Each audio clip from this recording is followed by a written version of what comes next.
Trump ha atacado 3 centrales nucleares de Irán sin la aprobación del Congreso de Estados Unidos ni del Consejo de Seguridad de Naciones Unidas, o sea, de manera completamente ilegal. Se ha saltado todas las líneas rojas del derecho internacional, no había provocación previa, no ha contado, como decíamos, con la aprobación del Congreso. Además, hay un protocolo adicional de la Convención de Ginebra que prohíbe los ataques selectivos expresamente contra instalaciones nucleares. No se ha detectado además radiación más allá de la normal en la zona, entonces se entiende que el ataque no ha servido para nada. Bueno, no ha servido para nada principalmente porque estas centrales están muy, muy, muy enterradas, o sea, son como búnkeres a muchos metros bajo tierra.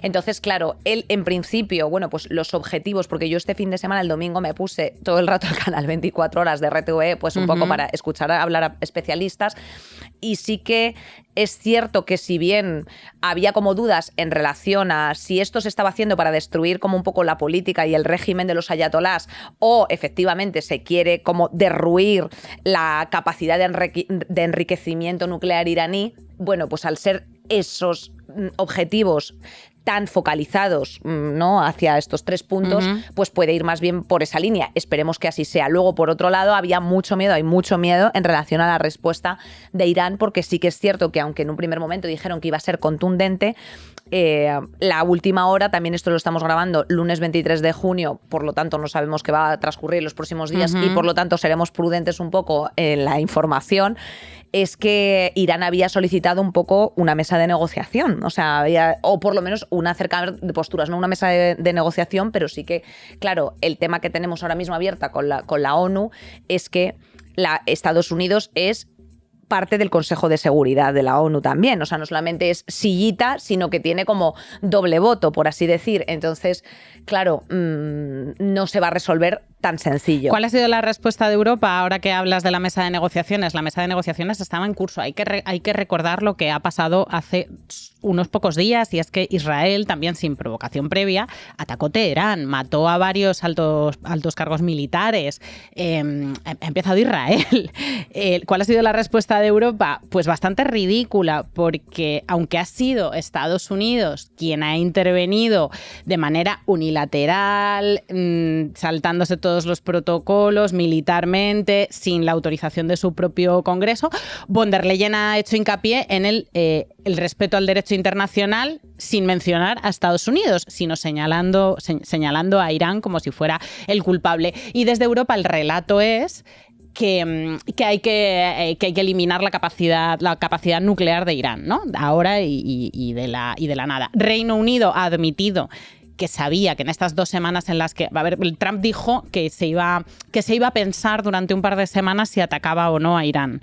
Atacó desde que dijo eso pasaron 30 horas hasta que atacó las centrales nucleares de Irán, y Reino Unido sabía que ese ataque se iba a producir. Entonces no era sorpresa, era una estrategia premeditada. Bueno, parece ser que, insisto, por las informaciones que yo he ido recopilando un poco en relación, pues, a todos los historiadores y todas las personas que son estudiosas de las relaciones internacionales, aparte de que ha sido un ataque, o sea, cuando tú haces un ataque de forma internacional unilateralmente y sobre todo, bueno, pues un poco saltándose también el propio Consejo, porque Trump ha atacado unilateralmente, no ha debatido, o sea, no ha sometido esto a debate dentro de su Parlamento.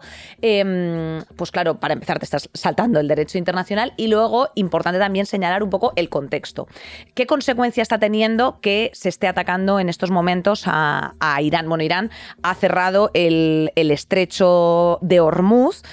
Entonces, bueno, pues esto, lo que habréis leído es eso, que, ¡ay, Dios mío!, que ahora va a subir muchísimo el precio de la gasolina, eso me va a afectar a mí como ciudadano, el barril de crudo va a estar, pues se va a duplicar el precio. Porque el gas también. El gas también, porque afecta, por lo visto, al 30% del consumo que hacemos en Europa, pero claro, el 30%. Sobre todo afecta a China. Entonces ahora hay que ver también un poco cuál va a ser la reacción que tenga China, que no se ha pronunciado todavía sobre el conflicto, porque claro, al final el abastecimiento a China no es lo mismo que o sea, si tú quieres joder a Occidente, es una cosa, y si quieres joder a China es otra. por un lado, este contexto es muy interesante también ver como el paralelismo que hubo, ¿te acuerdas, Nerea?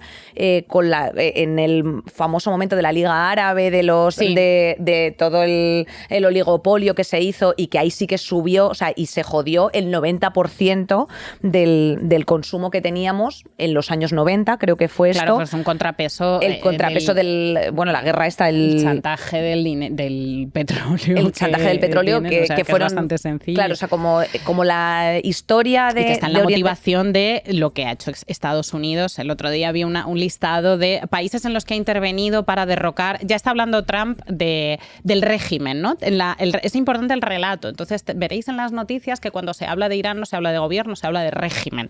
Efectivamente es un gobierno muy criticado, lleno de corrupción, que no respeta especialmente los derechos de las mujeres, todo lo que tú quieras. Pero bueno, esto no se suele solucionar con bombardeos de Estados Unidos. Pero había un listado de países en los que ha intervenido Irán para derrocar gobiernos y desestabilizar la zona, y eran 0, y un listado de países de Estados Unidos en los que lo ha hecho Estados Unidos, y eran, 26. Bueno, ya los conocéis, Guatemala, en fin, somos muchos. Eran todos, claro. Afganistán, Irak, o sea, Afganistán e Irak, las guerras de Afganistán e Irak, esas invasiones derivaron en grandes negocios para empresas estadounidenses de defensa y constructoras y de todo tipo. Claro, entonces, y además, pero Oriente Medio ha sido siempre este foco, pues eso, o sea, como a partir de la Segunda Guerra Mundial han sido los grandes... O sea, el gran hito ha sido, pues eso, la guerra del Yom Kippur, la guerra de los 3 días, la guerra de Egipto. O sea, cuando les ha convenido, por así decir, a los países árabes unir fuerzas en relación a estar en contra de Israel, en contra de Estados Unidos y hacer bloqueos comerciales, pues lo han hecho, y otras veces sencillamente han mirado para otro lado, que eso también lo tengamos claro. O sea, que esto, en plan de, ay, de pronto, joder, qué generosos están siendo con Palestina. No, tampoco es así. O sea, y bueno, Irán, por supuesto, cuando ha atacado, o sea, también las celebraciones que recordábamos, como lo que había ocurrido o sea, estaban en el Líbano celebrando como si fuesen las Perseidas, los bombardeos sobre tampoco es eso. Israel. Tampoco es eso, ¿no?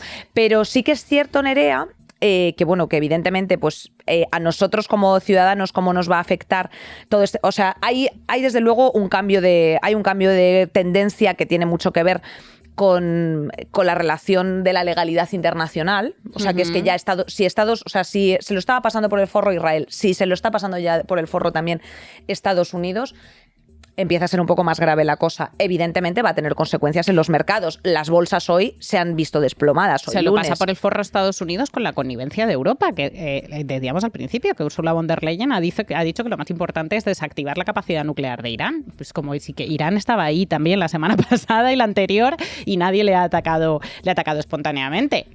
Decías que el estrecho de Hormuz, o sea, es importante ese punto, es el 30% del gas y el petróleo el que pasa por ahí, y cuando hay inflación y cuando hay inestabilidad de los mercados, a quien afecta es normalmente a las clases medias y a las clases populares. Saldremos mejores con Inés Hernán y Nerea Pérez de las Heras.